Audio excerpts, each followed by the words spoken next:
Madame, Monsieur, bonsoir, bienvenue dans ce journal. Voici les titres. Manifester ou débattre, les Gilets jaunes ont désormais les deux possibilités. 84 000 personnes ont à nouveau choisi la rue pour un 10e samedi d'affilée. D'autres, vous le verrez, ont commencé à participer aux réunions publiques organisées dans les communes. Cette crise, elle a aussi permis à de nombreux Français de réaliser qu'ils avaient droit à la prime d'activité. 1 sur 3 ne la demandait pas. Ils ont jusqu'au 25 janvier pour s'inscrire à un complément de revenu qui peut monter jusqu'à 150 € par mois. Nous irons aussi au Mexique, sous le choc après l'explosion d'un oléoduc. Des habitants s'approvisionnaient illégalement en carburant. On compte 66 morts et 76 blessés. Dans ce journal également, la seconde vie des appareils électroménagers. Des entreprises ont fait du reconditionnement une activité à part entière. Des réfrigérateurs, des machines à laver jusqu'à 70% moins chers. Et puis qu'ils soient torsadés, bouclés, de briques ou en damier, le point de tricot n'est plus un langage réservé aux femmes. Les hommes, eux aussi, sont devenus des toqués des aiguilles et pas seulement pour se détendre. Ce 10e samedi d'action des Gilets jaunes aura donc été marqué par deux constats. Le premier, c'est la stabilité quasi parfaite de la mobilisation avec 84 000 personnes dans toute la France, le même chiffre que la semaine dernière. Le second point, c'est la baisse des violences, un phénomène particulièrement vrai à Paris où le cortège avait été déclaré. Les manifestants se sont également, vous allez le voir, montrés beaucoup plus organisés. Reportage François-Xavier Ménage, Frédéric Agnès et Christophe Moutou. Du service d'ordre pour le cortège, pour le rassemblement. Des dizaines de gilets jaunes dans le rôle d'encadrant avec ce brassard blanc. 10 h ce matin, les derniers préparatifs, esplanade des Invalides. Les militaires, s'il vous plaît. Les militaires en premier. Des hommes se présentant comme ayant servi dans l'armée pour ouvrir le cortège. Un cortège où l'on rencontre aussi des médics. On suit les petits rislins. Des gilets jaunes travaillant dans le monde médical et ici, dans le rôle de secouriste. Là, c'est une petite mixture au Malox. Malox, 50% de Malox, 50% d'eau. Ça évite de brûler le visage une fois qu'il y a les lacrymos, bien sûr. Cette femme assure avoir soigné plusieurs blessés depuis le début du mouvement. Flashball dans l'œil, flashball dans tout le corps, dans la tête. Probablement trauma crânien, mais après, je ne suis pas médecin pour le dire. Les médics sont présents à chaque carrefour, équipés parfois pour affronter d'éventuels gaz lacrymogènes. Autre organisation pour distribuer cette fois des pancartes plastifiées à réutiliser. Nous avons la solution, c'est la dissolution. Petit message pour Monsieur le Président. La police est là pour nous protéger, mais qui nous protège de la police? Dans la foule, les slogans sont de plus en plus travaillés. Cet homme a dans les mains un message anti-Macron en anglais et en chinois. C'est pas inutile qu'à l'étranger, car à l'étranger on a beaucoup de camarades, ils sachent ici qu'on existe, qu'on manifeste et qu'on lâchera pas, voilà. 16 h 30 alors que la mobilisation se passait calmement, les premiers débordements dans la capitale. Quelques jets de pierre, des gaz lacrymogènes en réponse, les forces de l'ordre avancent au pied des Invalides. Peu de dommages matériels et un canon à eau pour disperser ici les derniers manifestants. Et cette nouvelle mobilisation, elle arrive alors que le grand débat national a été lancé officiellement cette semaine avec du coup cette question, faut-il encore descendre dans la rue ou est-il temps de se mettre autour d'une table? Nous sommes allés la poser dans les manifestations. Julien Roux et nos correspondants en région. À Bordeaux, au lieu de la contestation des Gilets jaunes, le grand débat divise les manifestants. Il y a quand même une avancée. Le temps le dira. Oui, il y a quand même une avancée. Je suis pessimiste, j'y crois pas trop. Il a mis un peu d'eau dans son vin. Je pense qu'il ne faut pas lâcher le mouvement, il faut continuer à ce qu'il nous écoute. Il faudrait un peu qu'il se décide, qu'il n'attende pas 2 mois, noyer le poisson, qu'il prépare ses élections, voilà, et qu'il endorme les gens, quoi.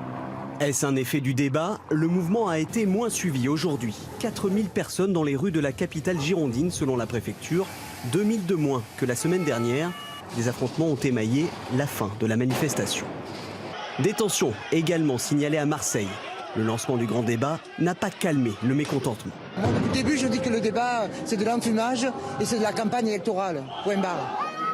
Défiler dans le calme à Tours. Battre le pavé ou débattre, certains ont hésité jusqu'au bout. Je pensais au départ y participer. En réfléchissant, je me dis que c'est un leurre, c'est un moyen de gagner du temps, parce qu'il y a eu d'autres consultations qui ont été faites et on n'a jamais tenu compte de l'avis des gens qui se sont exprimés. Plus qu'un débat, les Gilets jaunes revendiquent toujours l'instauration du référendum d'initiative citoyenne.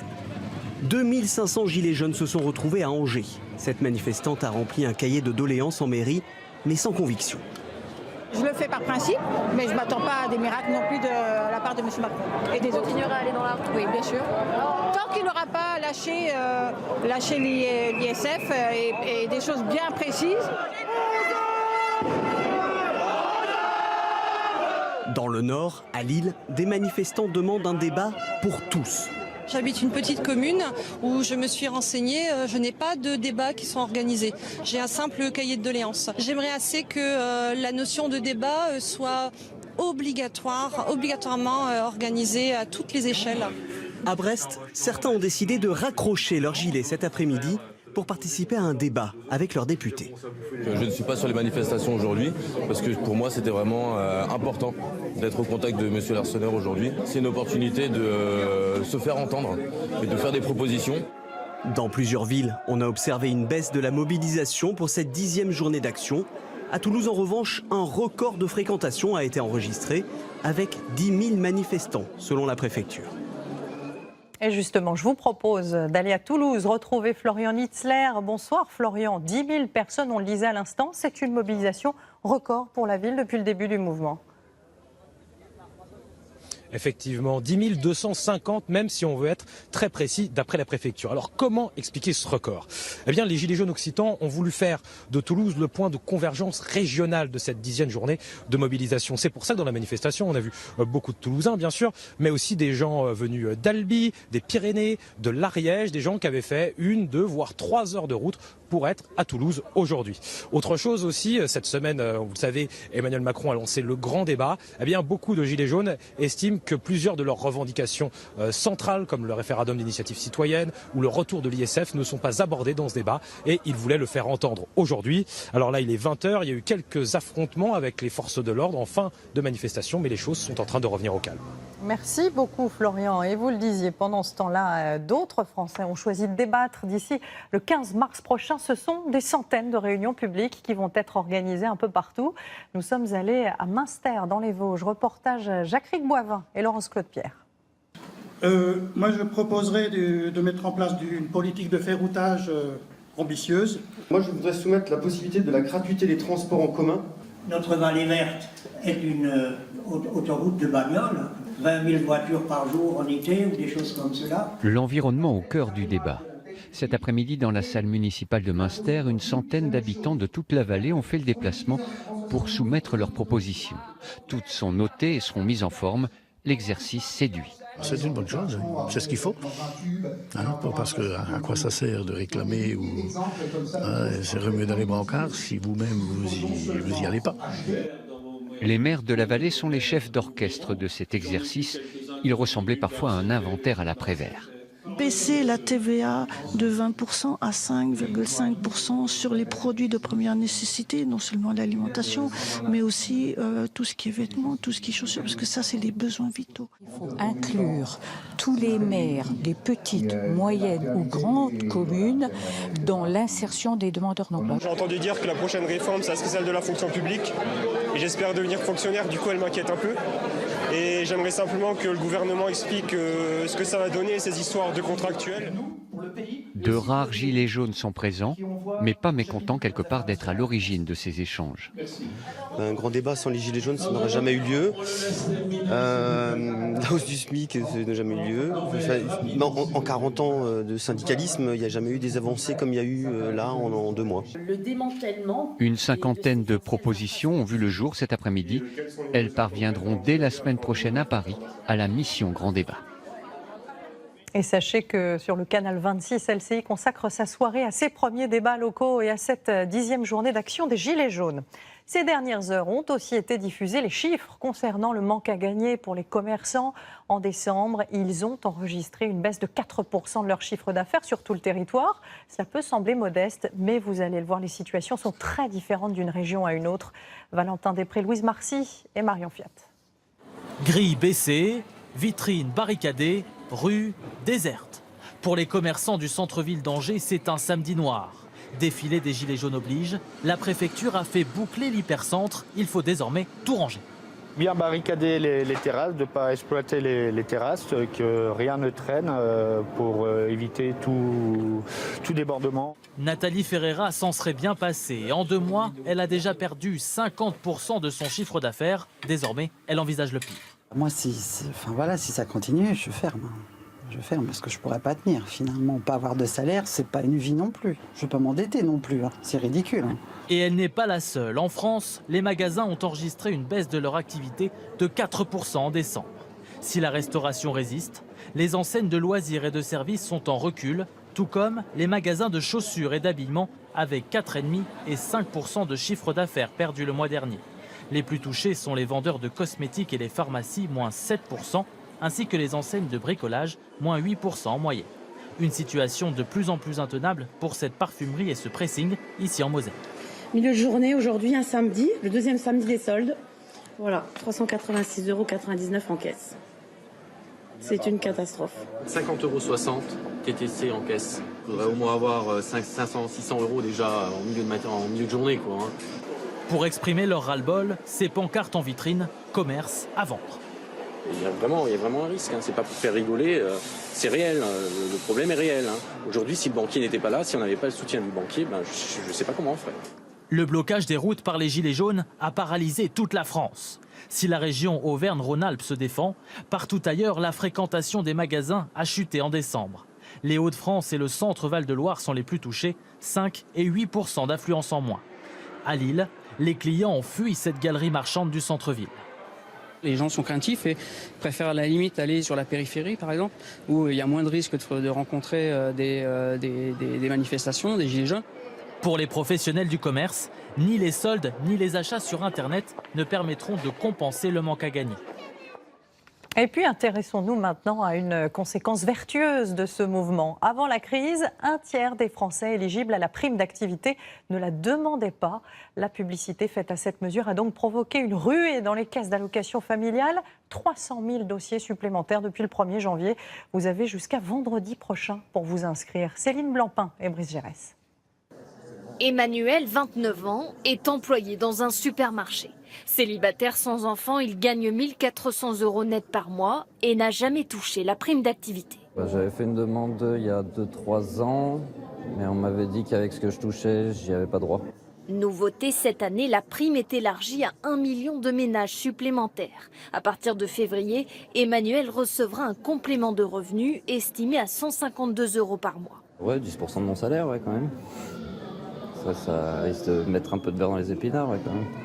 Aujourd'hui, plus d'1 millier de personnes ont franchi la porte de cette agence des caisses d'allocation familiale à Lyon. Est-ce que vous connaissez le montant que vous avez déclaré aux impôts ? Une affluence particulièrement forte, car pour toucher la prime le 5 février, il faut déposer son dossier avant le 25 janvier. Là, on est sur près de 10 000 demandes reçues au mois de janvier. Donc 10 000 demandes, c'est un chiffre qui est assez énorme.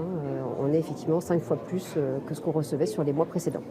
Un coup de pouce pour le pouvoir d'achat qui devrait faciliter le quotidien de Clara, réceptionniste dans un hôtel. Ça fera quasiment 100 € de moins pour le loyer, donc c'est déjà bien. Toutes les démarches peuvent être effectuées en ligne sur le site internet de la CAF.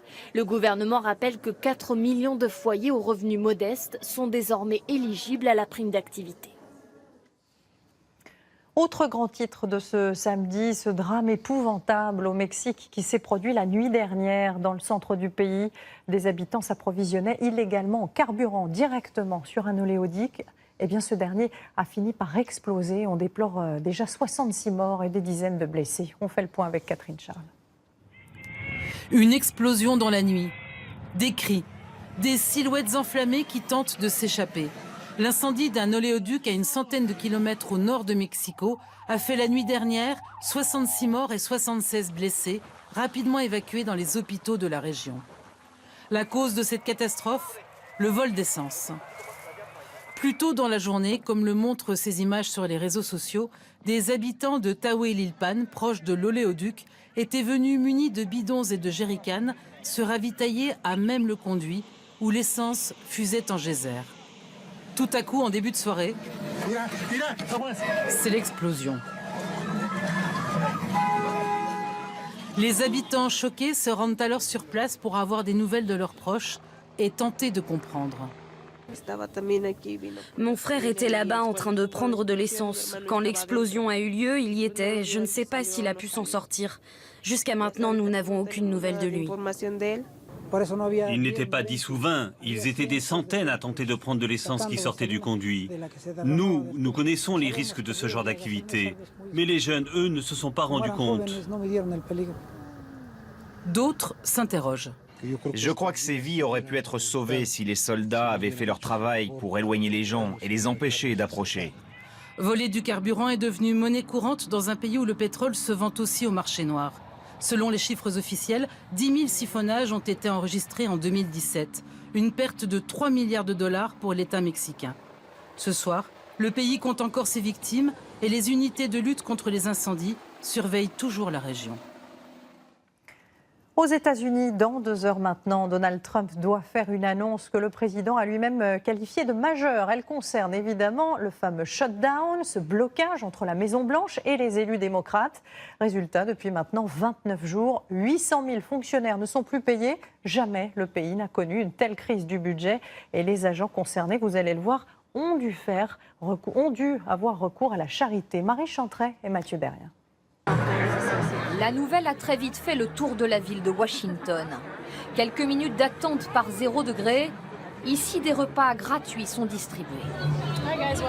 Initiative d'un célèbre chef cuisinier de la capitale américaine. Au menu aujourd'hui, soupe à la tomate et aux fenouilles et salade de quinoa. Je peux voir votre carte d'identité? Agents du FBI ou employés de l'administration, point commun de ces bénéficiaires, ils sont tous fonctionnaires et depuis presque un mois, ils n'ont pas touché de salaire. Dana travaille au département de la justice et la situation commence à se compliquer. Je ne suis pas payée, personne n'est payé de toute façon, qu'on aille travailler ou pas. Ce blocage, c'est dur pour tout le monde. Dans tout le pays, ils sont 800 000 dans ce cas. Des policiers, des militaires, certains sont au chômage technique, d'autres continuent de travailler, mais à chaque fois sans être payés. Résultat du bras de fer engagé par Donald Trump pour construire un mur à la frontière mexicaine, son coût 5 milliards de dollars que l'opposition démocrate refuse d'intégrer dans le budget.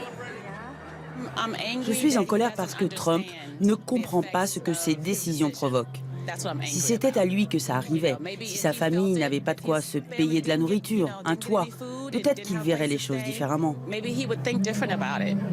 Autre initiative, dans cette épicerie éphémère, une célèbre marque de produits alimentaires donne aux fonctionnaires qui en ont besoin de la nourriture.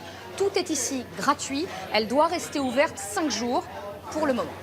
Pâtes, fromage, plats cuisinés, tout est à disposition et dans les esprits pointent déjà de nombreuses inquiétudes. Payer ses factures, rembourser un prêt, alors certains s'organisent jusqu'à opter pour un petit boulot temporaire. Je cherche quelque chose de courte durée, histoire de joindre les deux bouts. Oui, je suis au chômage technique, mais j'ai besoin de gagner ma vie.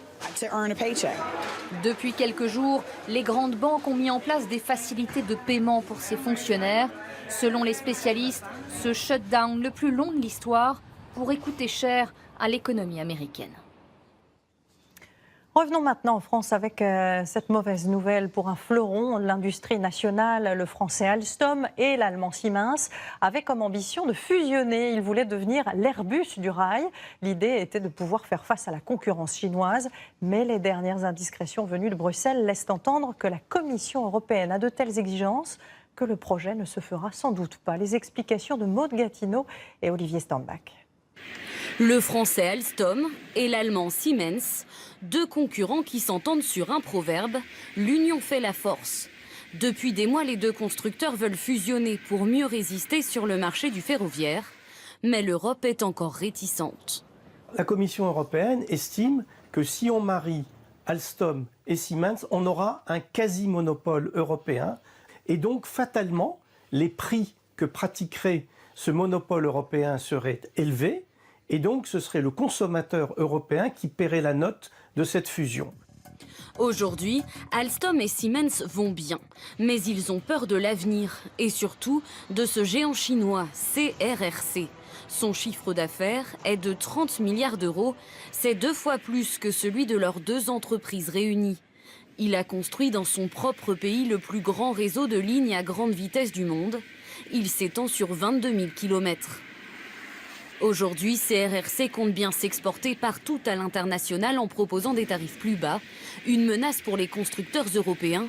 Résultat, même le gouvernement français soutient la fusion d'Alstom avec son concurrent allemand. Si nous ne sommes pas en capacité de créer un champion industriel, ça interroge sur la capacité de l'Union européenne à porter des projets industriels ambitieux. La Commission européenne souhaite qu'Alstom et Siemens cèdent une partie de leurs activités avant de fusionner, ceci pour entretenir la concurrence. Mais les 2 entreprises ne sont pas prêtes à tous les sacrifices. Le verdict sera rendu au plus tard le 18 février. En consommation, voilà maintenant un marché qui est non seulement écologique, mais aussi très économique. Certaines entreprises se sont spécialisées dans le reconditionnement d'appareils électriques, des réfrigérateurs, des machines à laver, des smartphones, dont on a changé quelques pièces et qui sont 2 à 3 fois moins chères. Une aubaine pour bien des clients. Reportage Gaël Charnet et Mickaël Clément. Ils ont l'air neufs et pourtant ils sont vendus jusqu'à 70% moins cher. Quel est donc le secret de ces ordinateurs ou de ces cuisinières? On n'a plus les moyens de se payer des trucs à 500 ou 600 euros. Moi, je suis franche, une machine, une télé, ça dure 5 ans. Hein. C'est fait pour tomber en panne à tel moment. Des appareils reconditionnés. En d'autres termes, remis en état. Le côté écologique, déjà, ça évite de jeter des produits qui peuvent encore se servir. C'est un peu pour lutter contre l'obsolescence programmée des appareils. Dans cette banque, on change d'ordinateur, de smartphone tous les 3 ans. 7500 équipements qui font le bonheur du reconditionneur. C'est du bon état. Mais bon, après, il faut faire des tests pour voir si c'est fonctionnel. En tant que banque, vous comprenez que les données sont une donnée essentielle pour nous, donc c'est important de confier ça à un professionnel qui répond à nos exigences, qui reconditionne en effaçant les données de manière non réutilisable. Je lance l'effacement. Adieu les précieuses données donc. Au programme, une augmentation des performances. Là, je change les barrettes de RAM parce qu'à l'intérieur, il n'y en avait pas. Et une dizaine de tests avant la mise en rayon avec une garantie d'1 an. Et ce matériel à remettre en état, il ne provient pas uniquement des entreprises. Ces machines viennent de la grande distribution, ou plus étonnant, de la déchetterie. Il y a des appareils qui subissent soit des anomalies, soit qui sont remplacés alors qu'ils sont encore fonctionnels parce que quelqu'un veut un appareil plus récent. Ils ont besoin d'une nouvelle pièce ou d'un simple rafraîchissement. Cette entreprise est devenue l'un des plus gros reconditionneurs de la ville. Les salariés, en contrat d'insertion, remettent en état 3000 appareils chaque année. Ce sont des moteurs de machines à laver. On considère que pour remettre à neuf de l'électroménager dit hors d'usage, il nous faut 5 machines pour en refaire une à neuf. Vous pensiez votre sèche-linge ou votre frigo bon pour la casse? Pas sûr donc. L'an dernier, 140 millions de smartphones reconditionnés ont été vendus. Un marché en pleine croissance.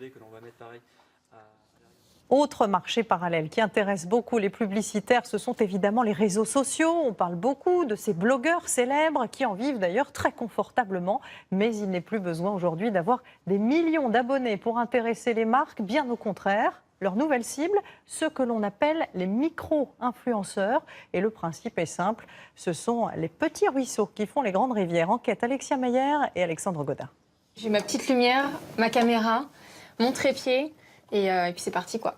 Elle est inconnue du grand public mais intéresse les plus grandes marques de cosmétiques. Aujourd'hui, je vais vous présenter mes nouveaux produits cheveux. Angélique Vélia distille ses coups de cœur et ses conseils sur les réseaux sociaux. Il y a 3 produits chouchous que j'aime énormément. À 25 ans, la jeune femme a de l'influence sur Internet tous les jours. 39 000 personnes la suivent, l'équivalent d'un stade de foot. Je me sens vraiment utile, j'aide, j'ai des retours. J'ai des gens qui me disent « j'ai testé ça, t'avais raison, c'est super ». Ça donne le sourire quand on voit que le nombre d'abonnés augmente. Ça veut dire qu'en fait, il y a de plus en plus de personnes qui vous découvrent. Il y a de plus en plus de personnes qui vont suivre vos conseils. Comme elle, des milliers de jeunes partagent leur passion sur Internet. Hello tout le monde, j'espère que vous allez bien. On se retrouve aujourd'hui pour un nouveau vlog. Leur arme, un blog, une chaîne YouTube ou un compte Instagram. Vous pouvez vous lisser les cheveux, faire le brushing. Ils sont ce qu'on appelle des micro-influenceurs. c'est des gens lambda, mais qui ont un point de vue très précis. Ils vous ressemblent et leur avis compte. C'est juste du bouche à oreille, mais industrialisé grâce aux réseaux sociaux. Résultat, 3 internautes sur 4 ont déjà acheté un produit sur leur conseil. Alors, comment expliquer un tel phénomène? Viviane Lipskier étudie les comportements des micro-influenceurs, ces anonymes du web. Aujourd'hui, ils sont chouchoutés par les plus grandes marques de cosmétiques ou de prêt-à-porter. Leur cible, les moins de 35 ans. Ces jeunes ne sont plus attirés par la publicité traditionnelle, ils ne la voient tout simplement plus. Ils passent leur temps sur leur téléphone, sur leur ordinateur. Alors si on veut les attraper, il faut aller là où ils sont et leur parler au travers des gens avec qui ils parlent eux-mêmes, avec lesquels ils sont en conversation permanente, les micro-influenceurs. Impossible donc de faire de la publicité sans eux. Donc là on est sur Raphaël. Ok, est-ce que tu peux Samuel Guèze l'a bien compris. Je peux voir cette photo? Est-ce que c'est... Il a lancé sa marque de bougies parfumées il y a 4 ans. Ici, vous avez l'étendue de nos parfums. On a 18 parfums. On était 3 l'année dernière, on est 23 cette année. On a multiplié par 8 nos effectifs. Sa croissance, il la doit exclusivement à Internet et aux micro-influenceurs. Pour faire connaître son produit, il a simplement envoyé quelques bougies gratuitement à ces nouvelles vedettes du web. Pour obtenir la croissance qu'on a su avoir cette année, on a doublé notre chiffre d'affaires. Il nous aurait fallu investir plusieurs centaines de milliers d'euros dans des canaux traditionnels, que ce soit de la presse papier, que ce soit de la presse en ligne. Là, ça nous a coûté des bougies à envoyer. Pourtant, ces micro-influenceurs peuvent réussir à obtenir une rémunération. Sans le savoir, quand vous consultez vos réseaux sociaux, vous regardez parfois une publicité. Et la mention « partenariat rémunéré » se fait discrète. Le tarif est en général d'1 centime par nombre d'abonnés. Avec 10 000 abonnés, l'influenceur peut toucher 100 € pour publier une photo sur Internet. Le nombre d'abonnés est un enjeu, mais il y a aussi des pièges à éviter. Alors, par exemple, on a travaillé pour une marque de couteaux qui fait des couteaux personnalisés. Sébastien Bouillet est un chasseur de tête nouvelle génération. Il met en relation entreprises et influenceurs. Et son cauchemar, ce sont les faux profils. Car il est facile d'acheter des abonnés fictifs sur Internet. Ce qui va mettre la puce à l'oreille, c'est l'analyse des comportements. On va voir ici en rose des comportements normaux de gens qui vont interagir très régulièrement sur les réseaux sociaux. Et en zone plutôt grisée, des gens qui ont liké une seule fois un contenu et derrière n'ont plus jamais eu d'activité. L'enjeu pour la marque, c'est d'identifier ces faux comptes Instagram de manière à ne payer une visibilité qu'auprès de gens qui existent réellement. Qu'ils fassent de la publicité ou partagent simplement leur passion, les micro-influenceurs ont le vent en poupe. La clé de leur succès, c'est qu'ils ont les mêmes envies, les mêmes coups de gueule et les mêmes coups de cœur que vous. Cette vidéo est terminée, je vous fais d'énormes bisous et on se retrouve très vite pour une prochaine vidéo. On va évoquer maintenant ce coup de filet cette semaine dans le monde des tournois de tennis. 4 joueurs français ont été arrêtés. Ils sont soupçonnés d'avoir perdu de façon intentionnelle un set ou un match afin d'orienter les paris. Une enquête partie de Belgique qui concerne pas moins de 6 pays européens. Et vous allez le voir, il n'est pas très difficile de trouver les sportifs qui ont été sollicités et même menacés. Jean-Pierre Ferret, Laurent Gérodino et Olivier Santiki. Ton copain c'est Mertens ? Je vais lui casser les jambes et la tête. Voici l'un des nombreux messages reçus par la petite amie de Yannick Mertens, 521e joueur mondial, après un match lors du tournoi de Bressuire. Il était favori, il a été battu, cette défaite a fait perdre de l'argent à des parieurs. Dès la fin du match, il se déchaîne. Ça se passe régulièrement, comme tu vois, tu reçois des messages comme ça, ou même ma copine, elle reçoit des messages sur son compte Facebook et Instagram des parieurs qui t'insultent. Pourtant, nous ne sommes pas à Roland-Garros, mais à Bressuire, un tournoi de 4e division. Ce sont sur ces tournois mineurs où les joueurs ne gagnent que quelques centaines d'euros que se concentrent plus de 70% des paris. Plus fragiles financièrement, beaucoup moins médiatisés, inconnus du grand public, ces joueurs sont des proies beaucoup plus faciles que les meilleurs mondiaux. Parier sur ces tournois est interdit en France, mais des sites installés à l'étranger proposent de miser sur la victoire d'un joueur, mais pas seulement. Ça peut être donc la perte d'un jeu, ça peut être la perte d'un set, ou ça peut être la perte d'un engagement, par exemple la deuxième balle de service au 3e jeu du 2e set. Évidemment, quelqu'un qui les contacte, leur dit écoute, si tu perds simplement un jeu dans le 2e set, tu as 1000 ou 2000 euros, il y en a qui se laissent attraper. 538e joueur mondial, le Français Lenny Mtchana a reçu ce genre de proposition. Moi, c'est les messages que j'avais reçus, proposer de faire du business, quelque chose comme ça. J'avais reçu un message d'un Égyptien. C'est vrai que si on a 16, 17 ans, qu'on commence au circuit, qu'on est un peu jeune, qu'on reçoit ce genre de message, oui, ça peut effectivement être un peu difficile. Ces corrupteurs proposent entre 1 000 et 10 000 euros. La tentation peut être grande, d'autant que les parieurs n'hésitent pas à se déplacer pour mettre la pression. Sur cette photo, publiée cet été par une joueuse, on en devine perchés sur des toits.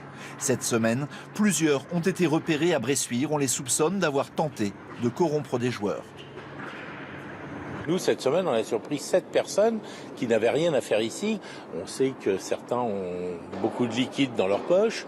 Ils sont habillés comme des entraîneurs, comme avec survêt, capuche, tennis. On pensait qu'ils font partie d'un staff quelconque. Mardi, 4 Français ont été interpellés dans le cadre d'une vaste enquête internationale. Il s'agit de démanteler un réseau de corruption très structuré. Une centaine de joueurs pourraient être impliqués.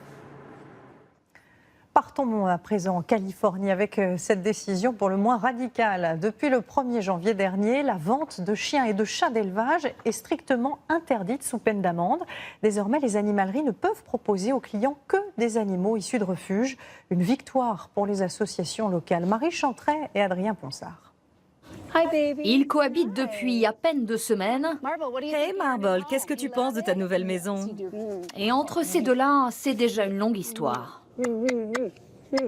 Marble est un jeune pitbull de 3 ans. Sharon, sa nouvelle propriétaire, a tout de suite eu le coup de cœur. Le processus d'adoption s'est fait en quelques jours seulement. Il est tellement reconnaissant avec nous d'avoir trouvé une nouvelle famille. On devait en trouver un qui s'entende bien avec notre autre chienne, et c'est le cas. Ils sont ensemble tout le temps. Dans un État américain où plus d'un Californien sur 2 a un animal de compagnie, cette nouvelle loi est une victoire pour les associations de défense de la cause animale. Ce jour-là, l'une d'entre elles intervient dans un élevage de chiots et de chatons, aux pratiques très discutables. Des cages mal nettoyées et des règles élémentaires d'hygiène non respectées. On constate un mauvais état général, des problèmes de peau. La négligence se ressent partout. Des images que ne veulent plus voir les autorités. Alors pour endiguer le phénomène, la Californie interdit désormais aux animaleries de vendre ces bêtes provenant de ces élevages. Elles ne pourront être issues que de refuges. Dans ce centre en banlieue de Los Angeles, on recueille quotidiennement des animaux abandonnés. Ici, les bêtes sont soignées, rééduquées. Jack en est le responsable. Lui, vous pouvez l'adopter tout de suite. Et depuis plusieurs mois maintenant, lui et ses équipes travaillent directement avec les animaleries. Il a l'air de bien vous aimer. D'ici quelques jours, certains de ces chats se retrouveront en boutique pour être adoptés. On a fait plier ces élevages intensifs en leur disant « Vous savez quoi ? Faire du business avec les animaux sans respecter une certaine éthique, c'est plus possible. » Pour les animaleries qui ne respecteraient pas cette nouvelle législation, une amende de 450 € est prévue. Dans ce commerce, les clients applaudissent le texte. Tant de chiens ont besoin d'être sauvés. Il n'y a pas de raison de dépenser beaucoup d'argent pour les acheter. Et pour la propriétaire de cette boutique spécialisée, le chiffre d'affaires ne sera pas affecté. Le marché des animaux de compagnie est très large et on peut encore l'étendre avec tous les produits dérivés et les accessoires. Le business n'est pas prêt de s'arrêter. Adopter plutôt qu'acheter, la Californie est donc pionnière sur le sujet, mais d'autres États américains pourraient prochainement suivre le même exemple, comme ici sur la côte est des États-Unis. On estime que dans le pays, plus de 6 millions d'animaux sont abandonnés chaque année. Et voilà une nouvelle tendance qui fonctionne aussi bien à Hollywood qu'à Paris ou Marseille. Les hommes se mettent ou se remettent au tricot. Les acteurs Ryan Gosling ou Russell Crowe n'hésitent plus à l'assumer comme passe-temps. Et en France, ils sont de plus en plus nombreux à maîtriser parfaitement le point Tour Eiffel. Reportage Anne-Marie Blanchet, Bertrand Lachat et Cédric Even. Mains agiles ou novices, marquées ou jeunes, mains de femmes, mains d'hommes, de plus en plus. Des hommes qui tricotent, je trouve ça génial, normal. Plus il y en a, plus on discute de plein de choses. C'est la première personne avec qui j'ai discuté tricot et c'était un homme. Voilà, tu rentres dans la boucle. Dans les pays scandinaves, les hommes tricotent autant que les femmes. Soit plus lâche, voilà. Et pas seulement dans les cafés tricot. En France, le changement s'amorce. Bon, je crois qu'il me faut un Bloody Mary là. J'ai fait des choses très très simples.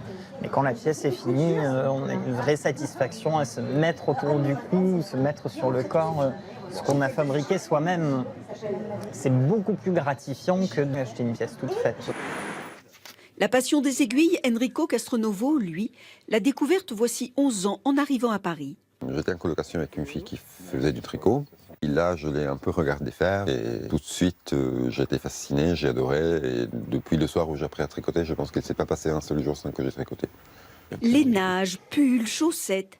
Il développe ses créations dans sa mercerie, vend ses patrons sur Internet dans le monde entier et transmet son savoir-faire. Sur 5 élèves que j'ai au cours débutant, presque toujours il y a au moins un garçon. Et après, j'ai des couples qui attendent la venue du premier enfant et qui décident de se mettre au tricot, mais ensemble. Des pelotes, partout, dans tous les coins. C'est chez Zach.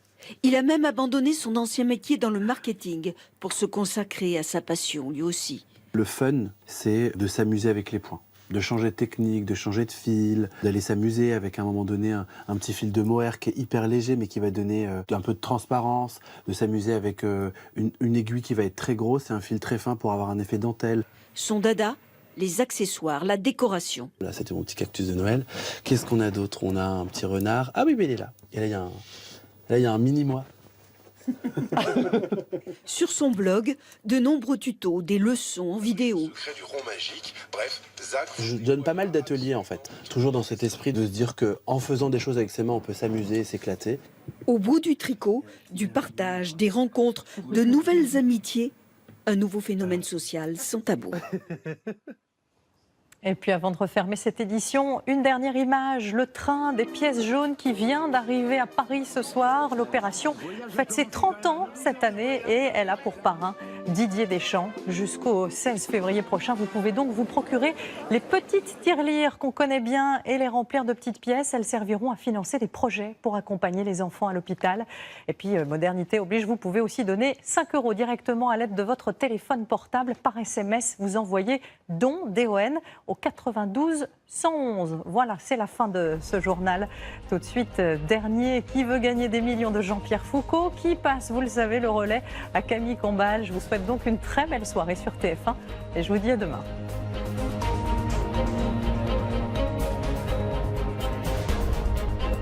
Retrouvez toute l'info sur LCI, canal 26.